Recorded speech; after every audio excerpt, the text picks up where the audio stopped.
सबसे पहले मैं देश की आदर्शवादी नेता, हमारे मार्गदर्शक और दुनिया की सबसे लोकप्रिय नेता प्रधानमंत्री नरेंद्र मोदी जी को मैं विशेष रूप से धन्यवाद देना चाहता हूं। और माननीय मोदी जी की सहयोग से, उनके आशीर्वाद से आज पहली बार के लिए हम लोगों ने यहाँ इनक्रेडिबल क्रूज कॉन्फ्रेंस आयोजन किया और जिसमें विदेश से और देश से अलग अलग प्रांतों से बड़े प्लेयर की सहयोग यहाँ संभव हुआ है। और इसी कॉन्फ्रेंस में फिजिकली 350 और वर्चुअली 2000 से अधिक लोग जुड़े हुए हैं, देश और विदेश से। मूल मकसद है कि हमारी सी क्रूज और रिवर क्रूज को प्रमोट करने का। और आप सबको मालूम है, हमारी तरफ से एक भारत सरकार की तरफ से टास्क फोर्स गठन किया गया था, जिसमें टूरिज्म के सेक्रेटरी अध्यक्ष है और उपाध्यक्ष हमारे शिपिंग के सेक्रेटरी है।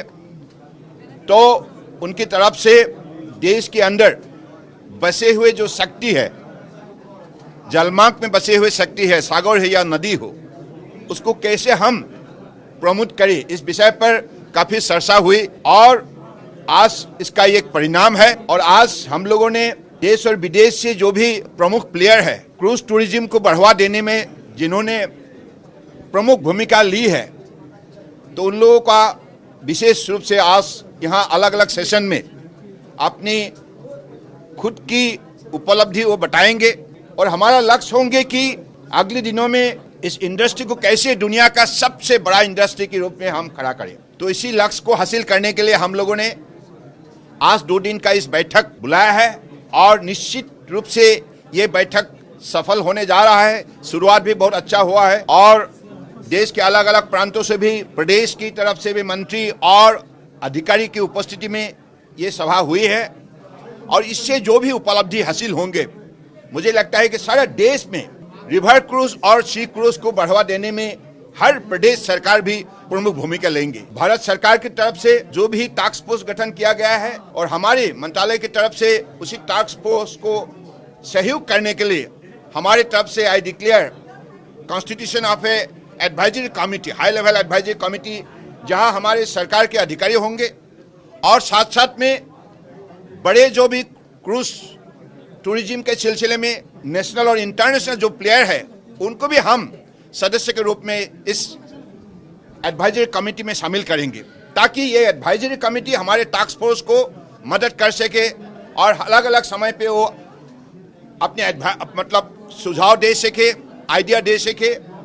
तो उसी हिसाब से अगले दिनों में हम चाहते हैं कि इस इंडस्ट्रीज के जरिए लाखों नौजवानों को रोजगार मिले और इससे अपनी जल शक्ति को हम बढ़ावा दे पाए। और इसके लिए दुनिया की सबसे अट्रैक्टिव डेस्टिनेशन बनाने के सिलसिले में रिवर और कोस्टलाइन में जो भी आधुनिक व्यवस्था खड़ा करने का हमारी दायित्व है, इस दायित्व को हम निष्ठा से निभाएंगे।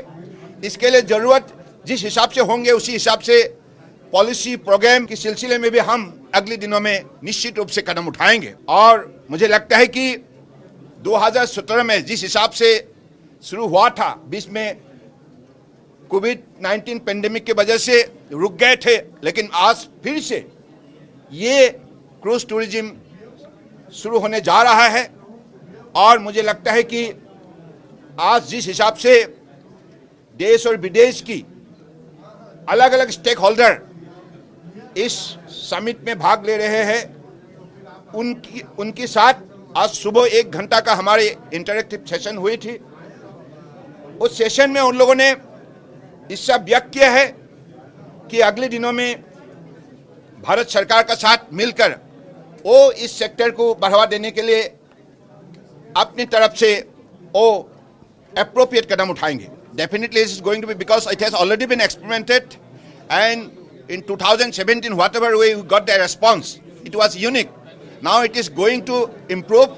In the next 5 years time, I believe India will be the most attractive destination of this cruise tourism, no doubt about it, because whatever potentiality we have in the coastal areas and also inland waterways, I believe this is yet to be explored.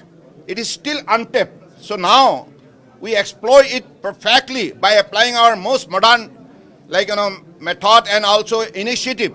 I believe with the support of the stakeholder, this is going to be definitely a successful model. Thank you.